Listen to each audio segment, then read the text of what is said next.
Hello and welcome to the Translator 6 product video, which is titled Formatting Proprietary Disks, and we're going to go through the ability to format proprietary disks. These include zip drives or Jazz disks or compact flash SCSI solutions, and with either the Mac or the Windows version of Translator 6 you can format these on the computer itself, which is usually much faster than the sampler itself, and also it's very, very convenient.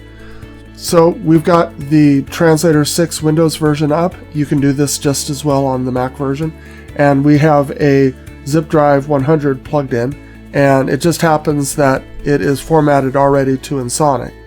So we can see here that we've got the Ensoniq drive selected, it has one folder in it, and such. Now you can reformat this to Ensoniq format, so what we're going to do here is do that. You just right click on it and select format, and you can see all the different choices that you have. Let's reformat it to Ensoniq EPS, and here's the drive label that you get to choose. We'll go over all these options in a moment. This is a confirmation dialog. We have 3 of these because over time we found people are sometimes a little not realizing what they're formatting, and since formatting is a destructive operations, we want to make sure that people are doing this and they mean to do it. So there's the second confirmation, and here's the third confirmation. So we'll just go format, and it's writing to disk, and it'll say it's completed. So I'll refresh the screen,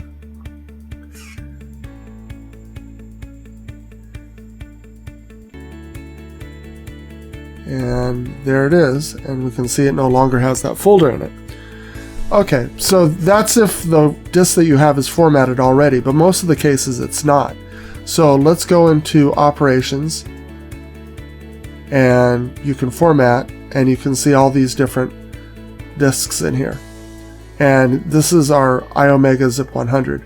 Now with the Windows version, this isn't with the Mac version, you might not show as many options there, and that is because by default Translator isn't looking for is only looking for lettered drives that already have a drive letter listed to them. So let's I'll show you what I mean by that. I'm going to open up an Explorer window, and we're going to see that it doesn't have a drive letter there, that particular drive, and that's where we'll be able to see it. And we had the options, you click on options here, and we had check unlettered drives checked, but by default this is not checked. So you want to check that to get the full range of options under format that you usually have. So let's go and format this cartridge to Akai. Now let me take a little bit of time to discuss all the different options that you have with the format dialog. Obviously the first one is size, and you'll notice this is a 100 megabyte zip disk, but the size is 96 megabytes. Translator detects the capacity of the drive, and it says it's actually 96 megabytes, so it's not really 100 megabytes, it's 96 megabytes.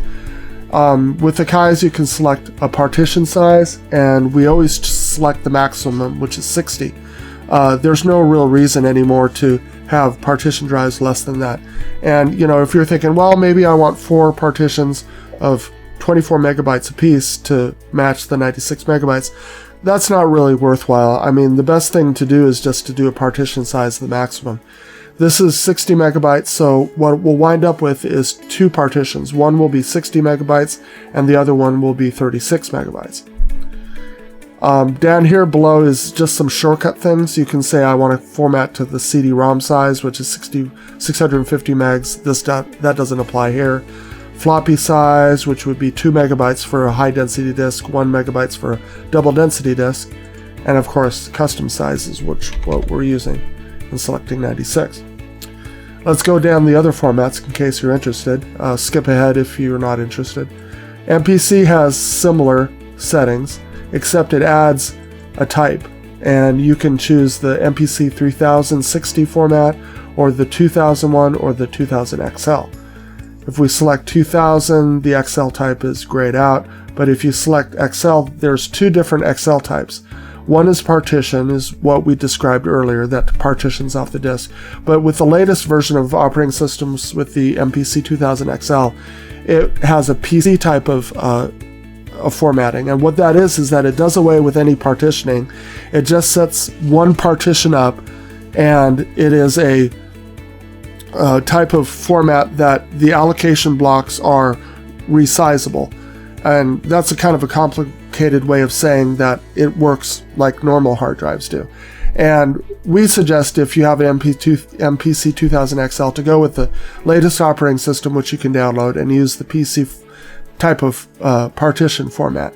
That's way more effective, and you don't have to deal with the different partitions, which nowadays there's really no reason to deal with. Okay, let's go to EMU, which is straight ahead, nothing with that, no partitions. Emacs2, same thing. EPS ASR, you have a drive label option there, so you can select the drive label that you choose. That's important with banks on the EPS ASR. ASRX is just normal. Now there's Fairlight, PV, Synclavier, and Yamaha. Those aren't implemented yet, even though they're listed in the list. So we'll ignore those for now. Kurzweil also is not. No, Kurzweil is implemented. That's nothing special. It chooses the megabytes and everything. Roland is like the EPS. You can choose a drive label. Okay, so let's go and let's format this to Akai S1000, and we've got all of our parameters set up. And you'll notice it's pretty much the same thing. Go through these confirmation dialogues. And also I want to mention this looks exactly the same on the Mac. So it's, if you have a Mac, it's the same thing. So now we're set up to and read this to make sure you're all ready, and then click Format. The zip drive's spinning up, and we've completed the format. The Akais are pretty quick, and we'll see it is reading it. There it is. And there's our two partitions. Okay, then now that's pretty much all you need to know about formatting disks on the Translator 6. We do want to mention that Translator is the only program that's ever existed, really, that does this sort of thing in Windows and in Mac, that you can format disks on your computer. There's some older DOS programs that did it, but those are pretty much obsolete now. So it's one of the really valuable and fascinating things with Translator that you can do, is do all your formatting and working with disks inside the computer rather than on the sampler, which pretty much doesn't give you the full range of things that you'd want to deal with. Thank you for watching the Translator product video concerning formatting disk drives, and have a nice day.